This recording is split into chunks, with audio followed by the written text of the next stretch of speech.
Baik, terima kasih. Assalamualaikum warahmatullahi wabarakatuh. Waalaikumsalam Warahmatullahi wabarakatuh. Eh, oke, Bapak Ibu semuanya yang saya hormati, mohon maaf untuk mungkin kesempatan yang pertama ini nanti saya ingin menyampaikan sedikit hal tentang apa yang mungkin kami dapatkan beberapa hari yang lalu. Suaranya yang wingi. Semua juga dengar ini Ada apa namanya soundnya. Ada yang bilang ini gitu. Kok punya saya kebenaran.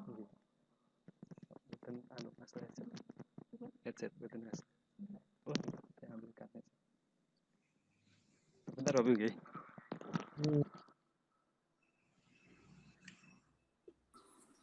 Di unmute.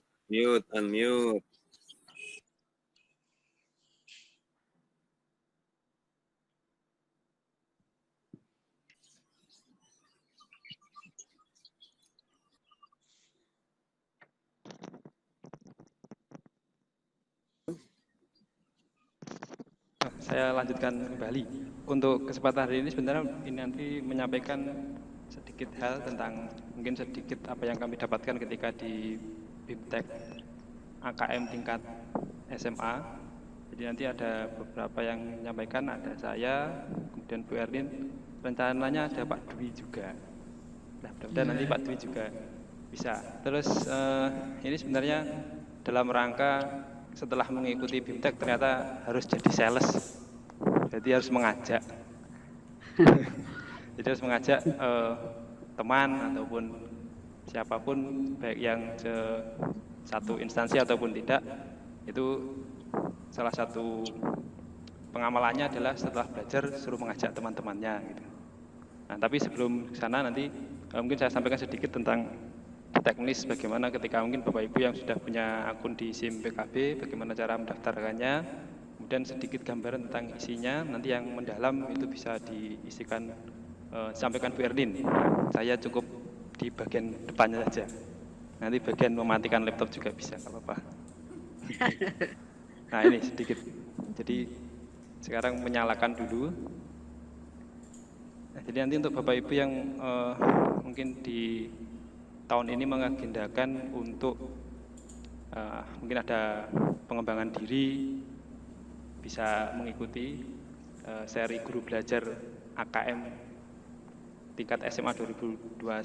Jadi sampai hari ini kelihatan sudah sampai ke angkatan yang ketiga. Saya kemarin ikut angkatan yang pertama.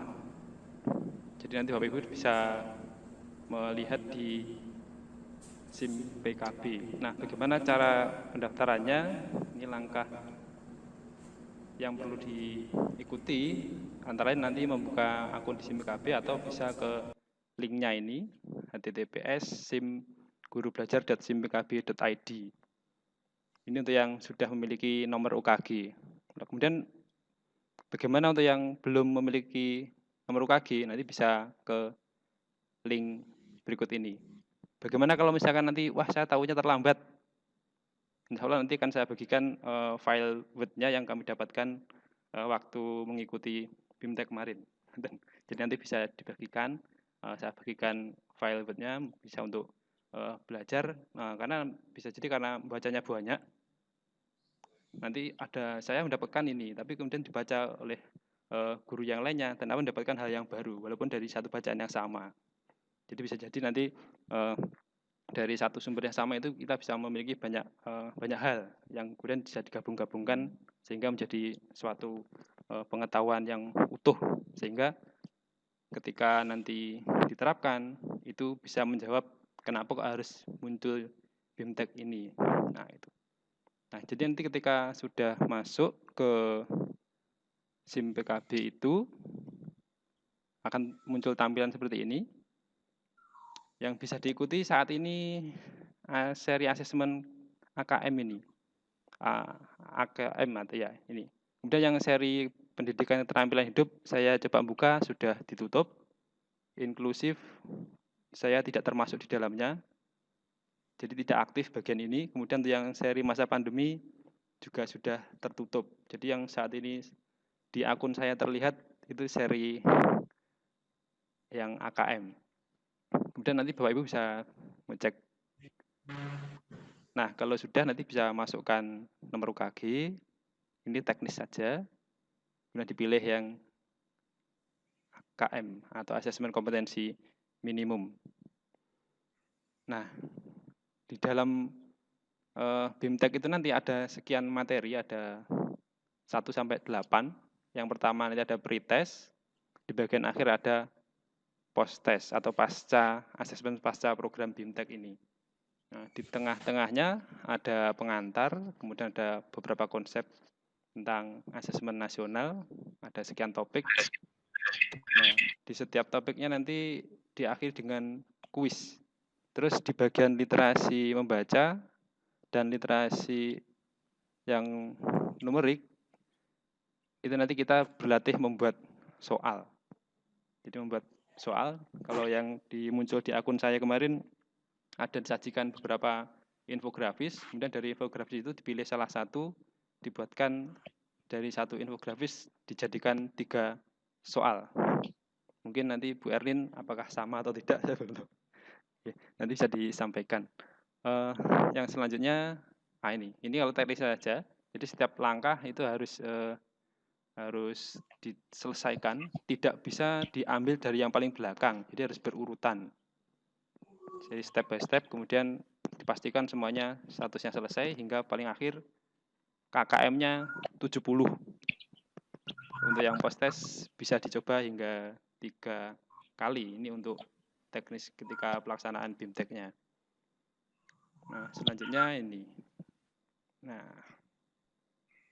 kenapa kok harus perlu ada BIMTEK yang diselenggarakan oleh pemerintah melalui guru belajar ini? Jadi ternyata ada satu berkembangnya miskonsepsi tentang asesmen nasional. Nah, mungkin salah satunya bisa juga miskonsepsi itu muncul dari saya, sehingga saya perlu tahu. Gitu. Nah, sehingga dengan belajar ini mudah-mudahan nanti walaupun belum tahu apakah benar-benar 100% hilang atau mungkin ya setidaknya sudah mengurangi miskonsepsi itu tentang asesmen nasional. Kemudian yang kedua, ini adanya malpraktik. Ini pembelajaran yang melakukan persiapan menghadapi asesmen nasional. Jadi BIMTEK ini salah satunya untuk mengantisipasi itu. Kemudian yang ketiga, termasuk saya mungkin belum mengetahui cara membaca hasilnya. Kemudian mungkin karena belum tahu hasilnya asesmen nanti seperti apa. Jadi ini. Kemudian yang keempat, bagaimana menindaklanjuti dari asesmen nasional itu. Nah, kemudian ini ringkasan, seri ringkasannya untuk manfaat asesmen nasional, itu setidaknya ada 3 ini yang disajikan. Jadi nanti tidak untuk menilai per individu siswa, tapi untuk menyajikan potret kualitas pembelajaran di sekolah ataupun daerah. Jadi tidak lagi menilai siswa secara individu. Kemudian sebagai umpan balik untuk peningkatan kualitas di sekolah ataupun di daerah. Kemudian yang berikutnya, dengan adanya hasil itu nanti kita bisa menjadi istilahnya tahu, bagian-bagian mana yang harus dibenahi, ditingkatkan sehingga kualitas pembelajaran bisa lebih baik.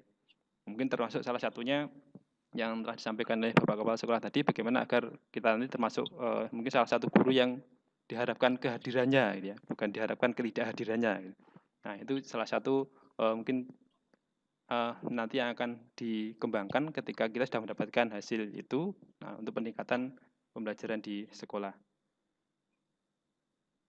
Nah, kemudian ini, jadi menjawab terkait dengan asesmen nasional, mungkin yang pertama kita harus tahu dulu apa bedanya antara perbandingan antara asesmen nasional dengan ujian nasional. Nah, ini untuk asesmen nasional itu untuk mengevaluasi mutu terkait sistem satuan pendidikan. Sedangkan untuk ujian nasional itu nanti hasil belajar siswa secara individu. Kemudian jenjangnya untuk asesmen nasional dari SD hingga SMA, levelnya itu beda dengan yang di UN atau ujian nasional. Kalau AN itu kelas 5, 8, dan 11. Kemudian untuk yang UN berarti itu jenjang akhir. Kemudian subjeknya kalau asesmen nasional model survei, jadi dipilih acak, tidak keseluruhan siswa. Beda dengan UN, kalau UN harus diikuti oleh seluruh siswa di jenjang yang terdaftar untuk mengikuti ujian nasional. Kemudian model soalnya, ini ada pilihan ganda, kemudian ada pilihan ganda kompleks. Ini sudah disampaikan dulu Pak Dian Arihasta, sudah sangat jelas sekali. Di waktu sebelum liburan itu juga sudah disampaikan, termasuk kita sudah berlatih juga membuat contoh soal. Kemudian termasuk sasaran penilaiannya, kalau di AN nanti kompetensi literasi numerik, termasuk karakter dan iklim satuan pendidikan. Nah itu. Nah ini kalau untuk pelaksanaannya nanti berbasis komputer, ini bersifat adaptif. Jadi pertanyaan yang disajikan tergantung pada kemampuan dari siswa. Nah, itu. Ini jadi sudah ada di tabel tadi. Jadi pemilihannya untuk peserta AKM itu secara seluruh satuan pendidikan, tidak semua siswa atau dipilih secara acak. Tadi yang di sekolah kita 45 Bu ya, 45 yang ujian, kemudian yang 5 cadangan secara acak. Nah, ini kemudian kali ini sudah ke bagaimana pelaksanaannya. Jadi untuk AKAN itu nanti ada untuk siswa ada 2 hari. Hari pertama untuk yang kita berarti tingkat SMA. Ada literasi 90 menit, kemudian survei karakter 30 menit. Sedangkan hari kedua itu pelaksanaannya tes numerasi 90 menit, survei lingkungannya 30 menit. Ini untuk yang tingkat SMA. Kalau yang untuk SD berarti selisih waktunya ada 75 hari pertama dan survei karakternya 20. Termasuk hari yang kedua, waktunya sama. Ini teknis pelaksanaannya. Kemudian, nah ini kriteria. Jadi kalau untuk kriteria peserta AN nanti ada di seluruh satuan pendidikan, ini rangkuman dari yang tadi ya, dari yang tabel itu ternyata ya. Kemudian, ini kalau asesmen nasional ini sudah disampaikan dulu waktu Pak Dian Arihasta juga sudah disampaikan. Ada asesmen nasional itu ada 3 nanti di dalamnya, ada AKM, kemudian ada survei karakter dan survei lingkungan belajar. Nah untuk yang AKM ada 2 macam, asesmen yang literasi membaca dan asesmen numerik. Yang membaca nanti sudah memahami, menggunakan, mengevaluasi hingga merefleksi. Tapi untuk yang numerik ada 3, memahami, mengaplikasi hingga bernalar. Itu untuk yang ringkasan tentang seperti apa asesmen nasional. Nah ini sudah untuk soalnya tadi sudah disampaikan juga, ada pilihan ganda kompleks ini sudah disajikan, kemudian ada menjodohkan.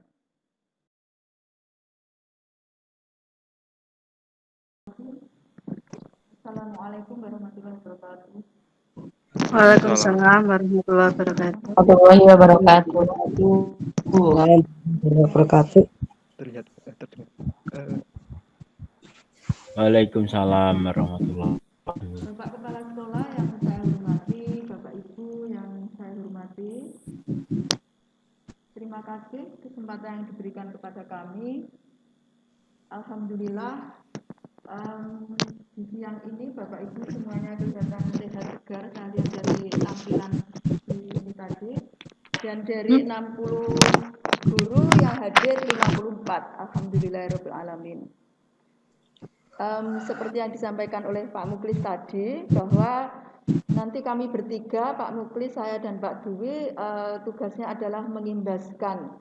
Seperti yang Bapak Ibu ketahui bahwa Kemendikbud mengadakan BIMTEK AKM, dan tugas kami setelah mengikuti BIMTEK itu harus menyampaikan kepada Bapak Ibu atau teman-temannya. Nah, selain menyampaikan juga mengajak Bapak Ibu agar mengikuti kegiatan ini. Mungkin agar ilmu kita semakin berkah dengan cara disampaikan kepada orang lain.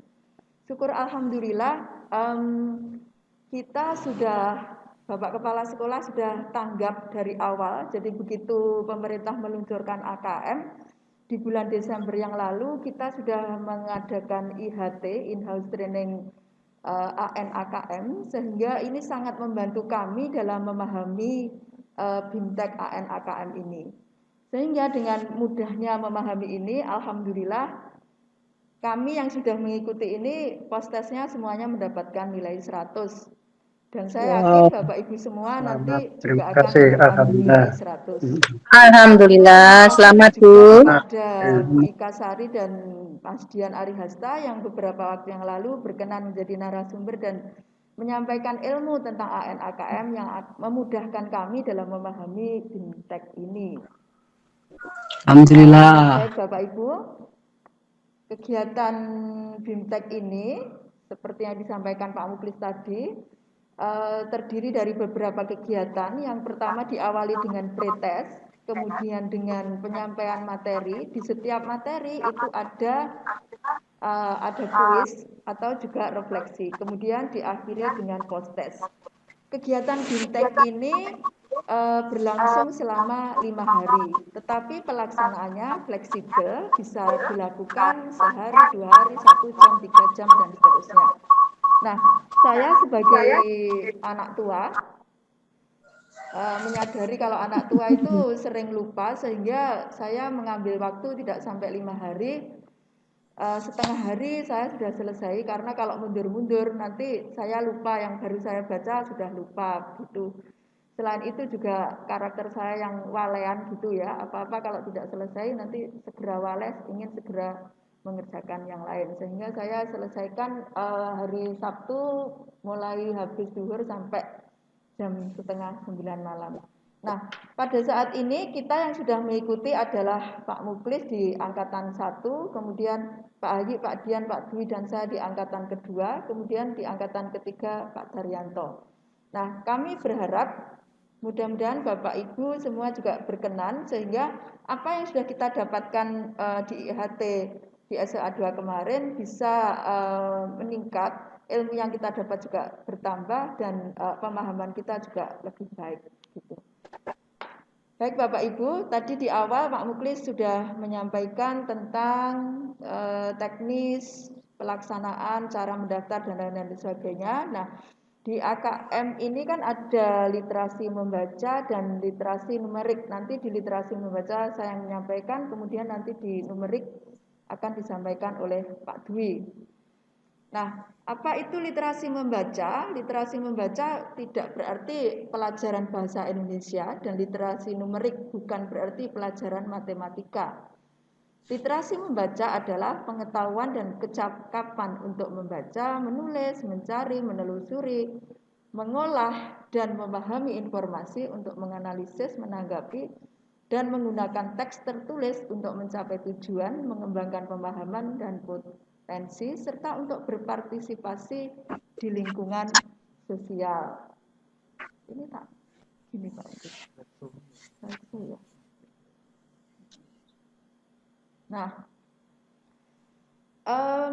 yang perlu kita cermati di sini adalah berpartisipasi di lingkungan sosial. Jadi, apa yang kita dapatkan dari menalar, dari teks membaca itu nanti melatih kita atau siswa kita untuk menalar, sehingga nanti dalam menghadapi permasalahan di lingkungan atau di kehidupan ini, permasalahan apapun, kita atau siswa kita bisa menyikapi secara baik dengan nalar yang baik dan benar.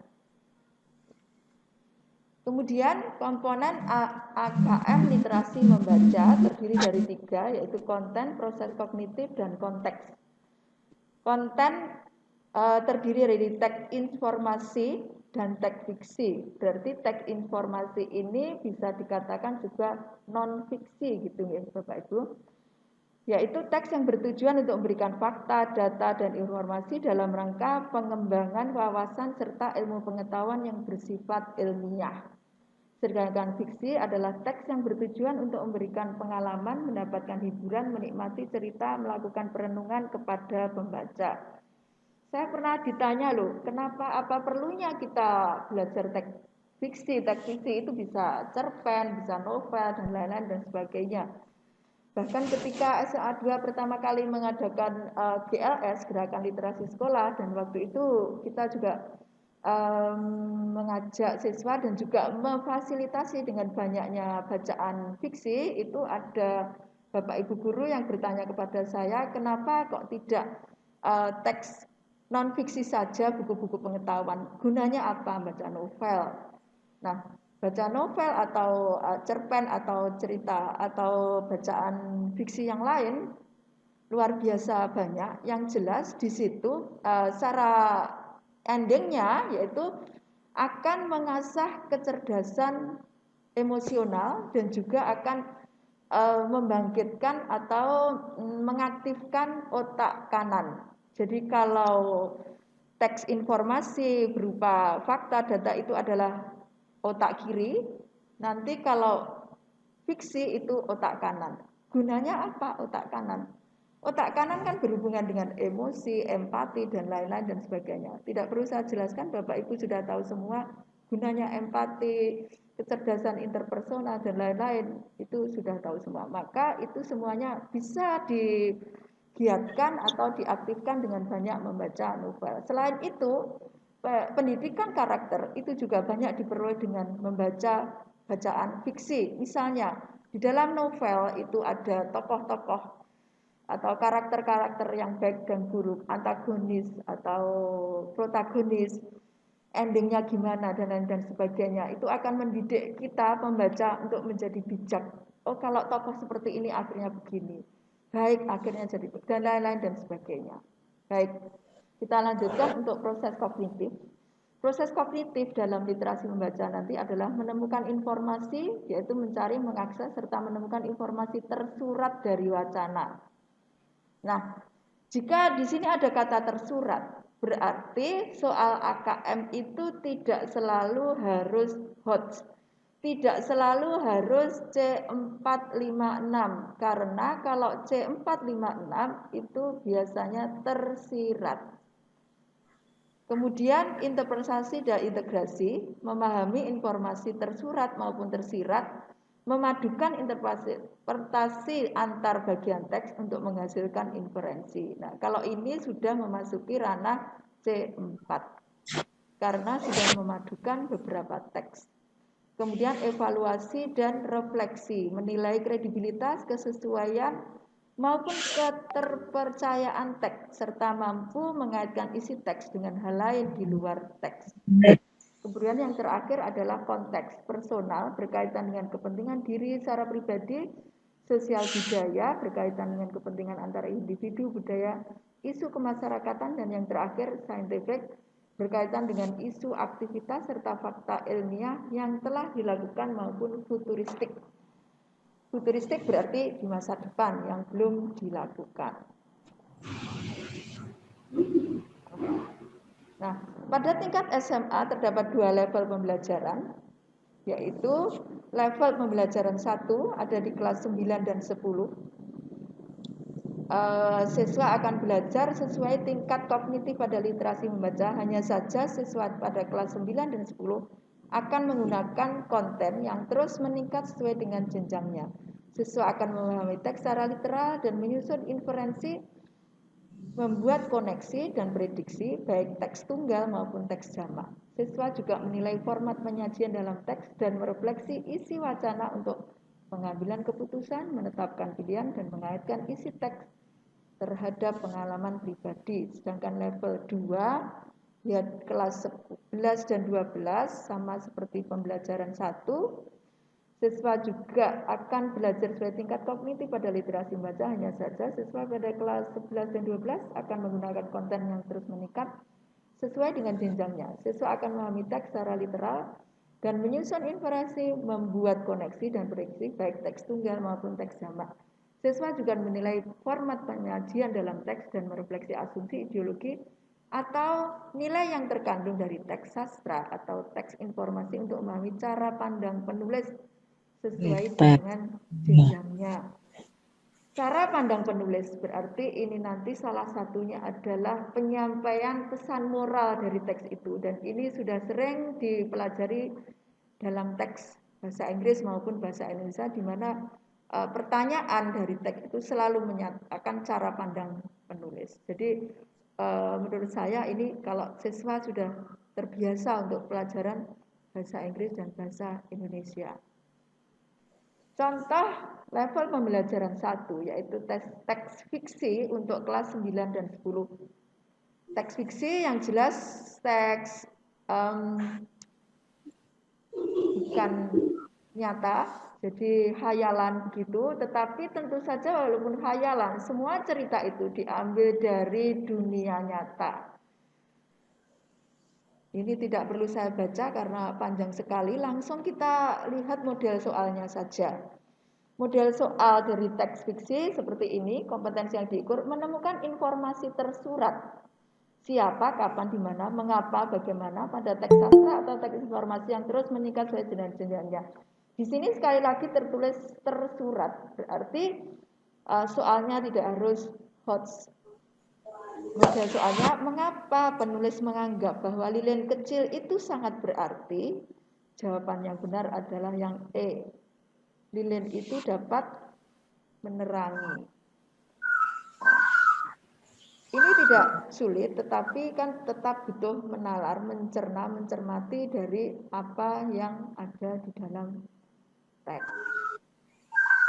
Kemudian, kompetensi yang diukur mengidentifikasi kata kunci yang efektif untuk menemukan sumber informasi yang relevan pada teks sastra atau teks informasi yang terus meningkat sesuai jenjangnya.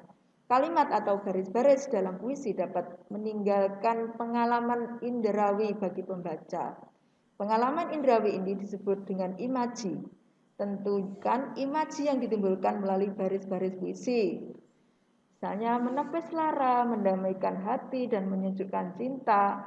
Tentu ini bukan penglihatan atau pendengaran, tetapi sesuatu yang bisa kita rasakan. Sehingga ini berhubungan dengan perasaan, indera perasaan. Kalau sepasang telingaku pun tak mampu mendengar bisikanmu, jelas sekali ini menyebut telinga berarti pendengaran. Yang terakhir dengan mata, tapi tak kuasa melihatmu. Jelas karena ada kata mata berarti penglihatan. Nah, bukankah kata-kata yang indah seperti itu mempunyai kekuatan yang luar biasa Bapak Ibu untuk menaklukkan orang lain?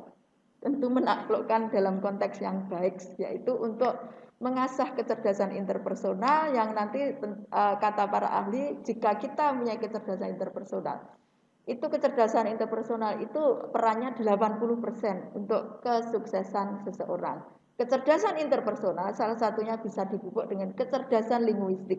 Kecerdasan linguistik adalah penggunaan bahasa atau kata-kata seperti tadi misalnya. Kalau teman kita yang sudah punya kecerdasan linguistik ya Pak Teguh itu kan sudah MC Kondang itu kalau ngendikan enak, suaranya bagus, kata-katanya indah.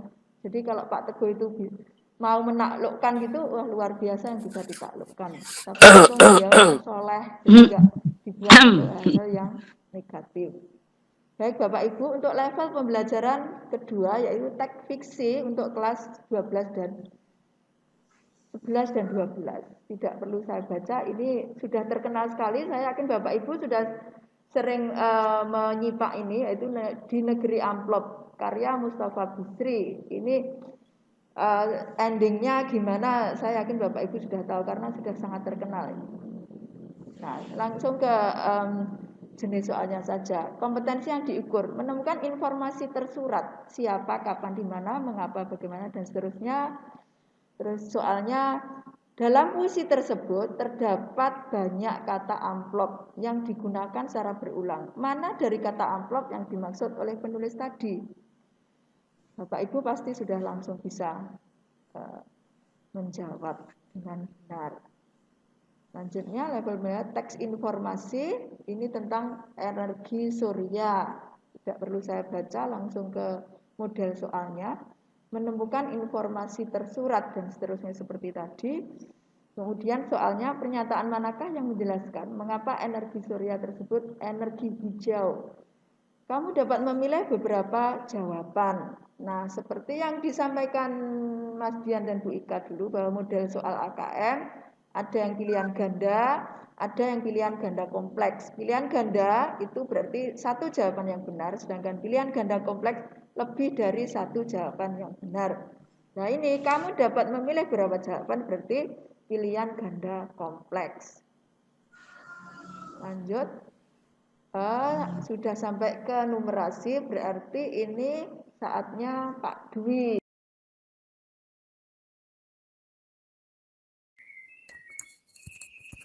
Assalamualaikum warahmatullahi wabarakatuh. Waalaikumsalam warahmatullahi wabarakatuh, Ustaz. Ya, alhamdulillah. Barakallah, Ustaz. Ya. Mohon maaf saya di sini tidak pakai masker ya karena di kamar sendiri. Enggak apa-apa, Pak. Ya. Sedianya tadi pagi itu secara mendadak ya Pak Muklis dengan Bu Haja Ernin berencana untuk mengadakan sosialisasi. Kemudian saya nimbrung juga, ini sebenarnya kebetulan saja gitu. Jadi persiapannya tidak matang, ya baru saja tadi. Ini tadi sebelum acara sebenarnya saya ingin tidak hadir di sini karena lemes badan saya. Tapi setelah makan ternyata sembuh. Allah luwe toh. Ya, ternyata lapar saya tadi.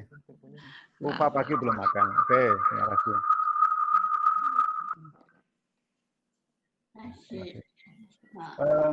Yang kami peroleh dalam pelatihan di Kemendikbud mengenai AKM sebenarnya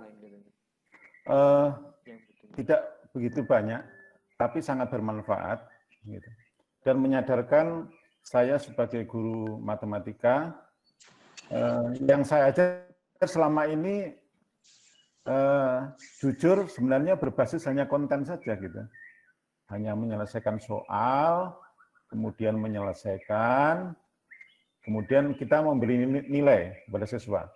Siswa itu nilainya baik, sedang, atau baik sekali, atau kurang, itu yang kita laksanakan sekarang itu saya sadari, wah ternyata saya ini selama ini saya mengajar benar tapi meskipun kurang tepat gitu. Ya. Nah di dalam AKM ini substansi yang saya peroleh itu sebenarnya ada yang satu lagi yang lebih penting adalah berbasis konteks. Gitu. Berbasis konteks itu karena dalam setiap pembelajaran yang kita peroleh itu siswa itu dapat makna gitu, dapat makna dari dari kehidupan sehari-hari gitu, dari pengalamannya, ya, dari kehidupannya sehari-hari. Dan saya juga berpikir gitu untuk saya sebagai guru matematika, ya mungkin kegiatannya sangat mendekati kegiatan numerasi ini. Untuk selanjutnya dari SMA 2 nanti langkah kita apa gitu dari kurikulum kita di sekolah itu selanjutnya apa? Nah itu nanti akan kita peroleh, akan kita ketahui kebijaksanaan dari sekolah itu setelah siswa kita itu nanti mengikuti AN gitu, mengikuti AN. Jadi perlu tadi sudah disampaikan dari Ibu Haja Ernin bahwa AKM ini gitu akan dilaksanakan gitu mulai tahun ini. Meskipun sebenarnya secara politik, secara aturan itu sudah sekitar 3 atau 4 tahun yang lalu itu sudah sering mendengar itu. Tapi tahun ini insya Allah akan dilaksanakan. Gitu. Bedanya dengan UN gitu, saya ingin nambahkan sedikit bedanya dengan UN. Kalau di dalam AKM ini siswa kelas 5 SD nanti akan dapat ya. Kemudian siswa kelas 8 ya, kelas 2 SMP dapat. Kemudian kelas 11 ya atau kelas SMA kelas 2 itu dapat juga. Itu dapat juga. Sebenarnya hasil dari AKM itu adalah sebenarnya kalau dalam suatu penelitian itu survei gitu kan. Survei.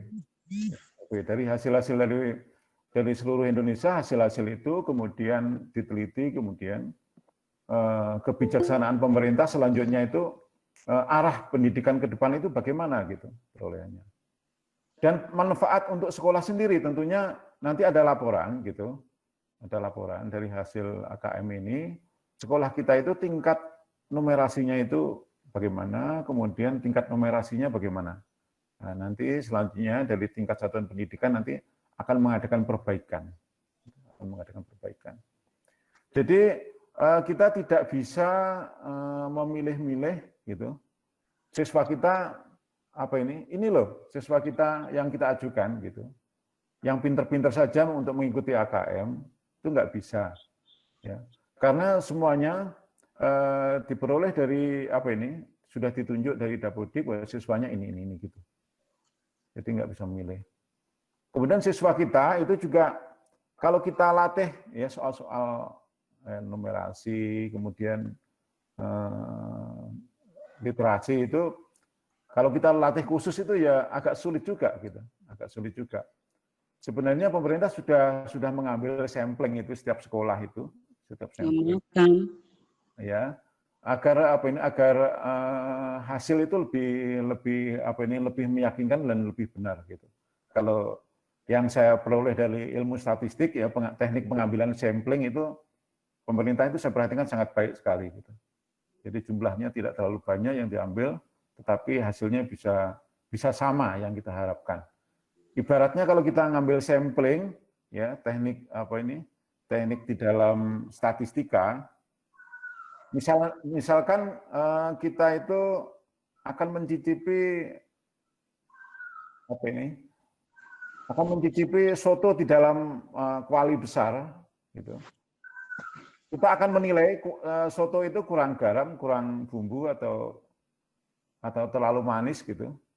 Kita tidak mungkin menilai soto dalam kuali itu kita rasakan semua satu kuali, itu kan nggak mungkin. Ya. Tekniknya bagaimana? Cukup kita mengambil 1 sendok, ya, 1 sendok soto kita cicipi. Insya Allah dengan mencicipi 1 sendok itu kita sudah bisa menilai, ya, kualitas soto itu rasanya bagaimana, gitu. Asin, manis, enak, tidak enak. Nah, itu sudah sangat mewakili. Jadi tidak perlu ini. Jadi teknik yang dilaksanakan pemerintah untuk analisis nasional itu, ya, untuk AKM itu tidak perlu semua siswa di seluruh Indonesia diujikan semua, tidak gitu. Nah hasilnya apa nanti benar? Insya Allah benar dengan teknik statistika, dengan teknik pengambilan sampling yang benar, insya Allah 100% bisa mendekati kebenaran. Yang saya katakan tadi ini sebenarnya bahasa numerasi juga, gitu. Bahasa numerasi juga untuk siswa. Saya sedikit masuk tentang numerasi, gitu. Tetapi secara mendalam saya tidak mungkin kurang mampu bisa sampai ke soal-soal yang lebih mendalam. Nanti Bapak Ibu guru bisa mendalami sendiri numerasi itu yang seperti apa. Saya sedikit membaca di sini bahwa pada tingkat SMA itu terdapat 1 level pembelajaran. Pada level pembelajaran terdapat tiga konten, 3 konten di dalam SMA itu. Yang kita pelajari nanti yaitu yang pertama geometri, gitu. Kemudian pengukuran aljabar, serta data dan ketidakpastian. Ini bahasa-bahasa teknik matematika, geometri, pengukuran, aljabar, serta data dan ketidakpastian. Pada level pembelajaran 1 ini, untuk kelas 10, siswa akan belajar geometri dengan memahami dan menggunakan perbandingan trigonometri, serta menghitung volume dan luas permukaan. Selain itu, siswa juga akan mempelajari persamaan dan pertidaksamaan. Kemudian ada relasi. Mungkin kalau Bapak Ibu guru di luar matematika mungkin agak ini. Yang fisika yakin agak ini ya, agak nyambung sedikit. Relasi dan fungsi bilangan, termasuk juga pola bilangan. Dan juga akan mempelajari data dan representasi juga, ketidakpastian dan peluang, ya, materi peluang. Di dalam tabel sudah ada yang disampaikan di ini, yang di PowerPoint itu, nanti bisa kami share. Langsung ke materi numerasi untuk latihan.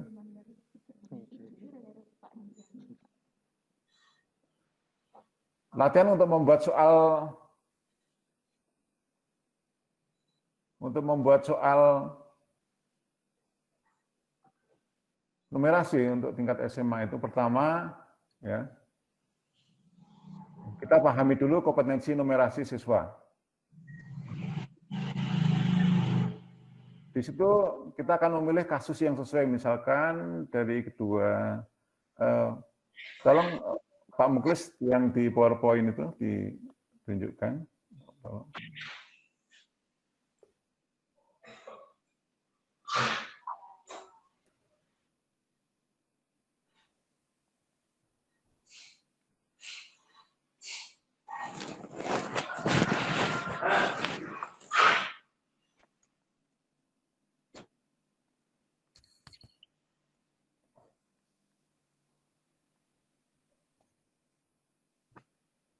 Lanjut Pak Muklis, ini tadi sudah saya singgung.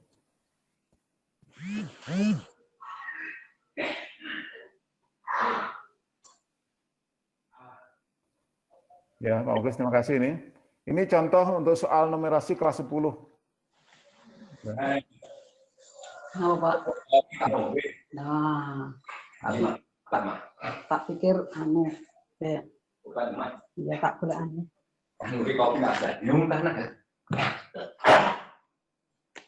Tak pikir mergo ngombe ketut-ketut isu ya.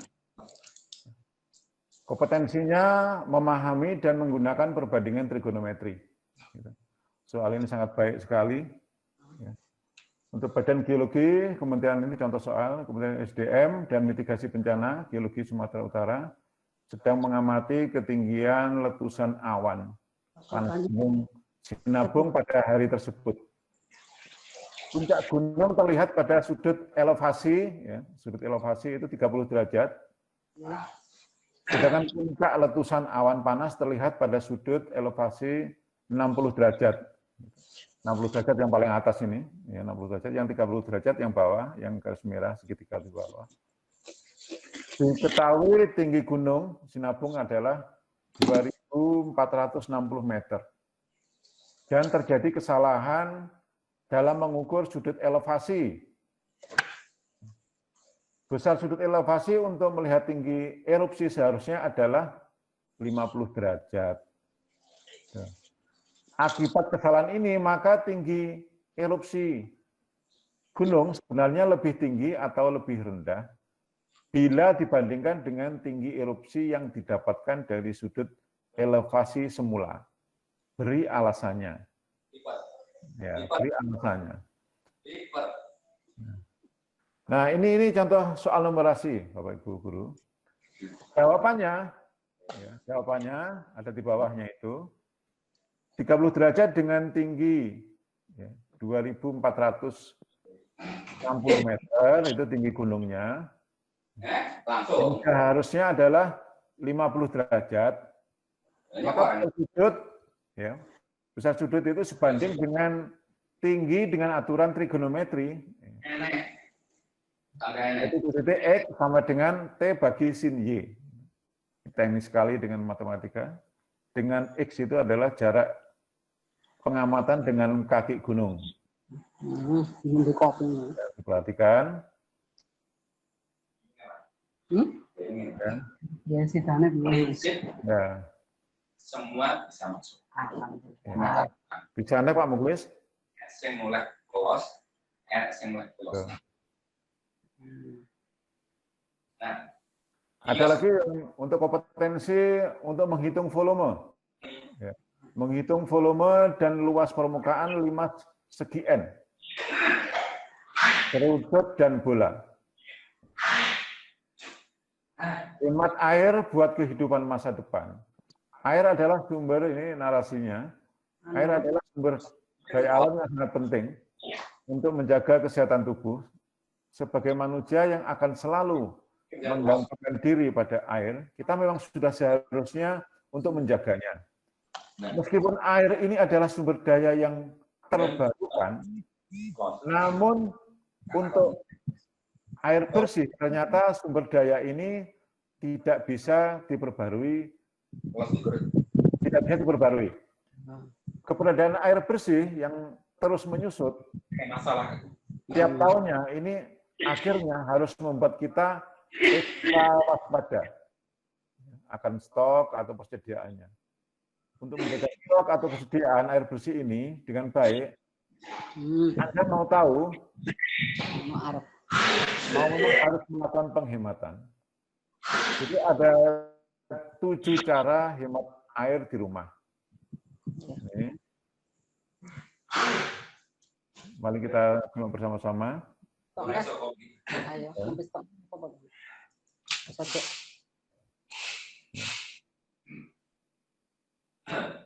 Jadi di sini saya tidak bisa membacakan langsung soal numerasi ya. Nanti bisa kalau Ibu Guru cermati sendiri ya numerasi seperti itu soalnya. Nanti PowerPoint-nya bisa di-share ya, di grup. Pernah kudu gelem. Ya. Kios. Kios itu seramik Mbak Rumaswati dimut Mbak Rumaswati. Langsung ke halaman 41 Pak Mansur, Pak Mukhlis.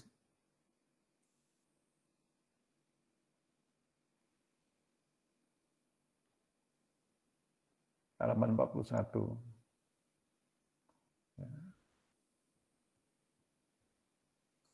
Yang terakhir mengenai numerasi kita perlu tahu ya untuk mengidentifikasi 4 kategori tingkat penguasaan kompetensi. Di dalam AKM kita perlu mengenal istilahnya ada 4 kelompok. Nanti kalau Bapak Ibu Guru yang ingin mengikuti AKM susulan untuk gelombang ketiga, gelombang keempat dan seterusnya, nanti ada pertanyaan-pertanyaan seperti ini. Klasifikasinya, detail tingkat kompetensi. Kelompok yang pertama itu kelompok yang perlu intervensi khusus. Gitu. Jika murid hanya memiliki pengetahuan matematika yang terbatas. Murid menunjukkan penguasaan konsep yang parsial dan keterampilan komputasi yang terbatas. Ya, perlu kelas kelompok perlu intervensi khusus. Kemudian ada kelompok dasar. Jadi murid memiliki keterampilan dasar matematika komputasi dasar dalam bentuk persamaan langsung. Konsep dasar terkait geometri dan statistika. Serta menyelesaikan masalah matematika sederhana yang rutin. Kemudian kelompok cakap, murid mampu mengaplikasikan, nah ini ada kata kuncinya mengaplikasikan, pengetahuan matematika yang dimiliki dalam konteks yang lebih beragam. Kelompok mahir, ini kelompok yang paling tinggi dalam penguasaannya, murid mampu bernalar untuk menyelesaikan masalah kompleks serta non-rutin berdasarkan konsep matematika yang dimilikinya. Jadi di dalam numerasi kita mengenal tingkat kelompok tersebut. Nanti di dalam literasi mungkin juga begitu, ada kelompok-kelompoknya. Kalau nggak salah ingat juga ada. Lanjut Pak Mukhlis. Pemanfaatan hasil AKM, ini penting. Dimanfaatkan guru sebagai berbagai mata pelajaran untuk, nah tadi saya katakan di depan, untuk menyusun strategi pembelajaran yang efektif, berkualitas, sesuai dengan tingkat kompetensi siswa. Teaching at the right level, itu dapat diterapkan. Kemudian, ini akan berimplikasi dengan memudahkan siswa untuk menguasai konsep, keterampilan, dan konten yang diharapkan pada suatu mata pelajaran. Lanjut, Pak Mukhlis. Habis. Alhamdulillah, sudah selesai. Itu yang kita harapkan.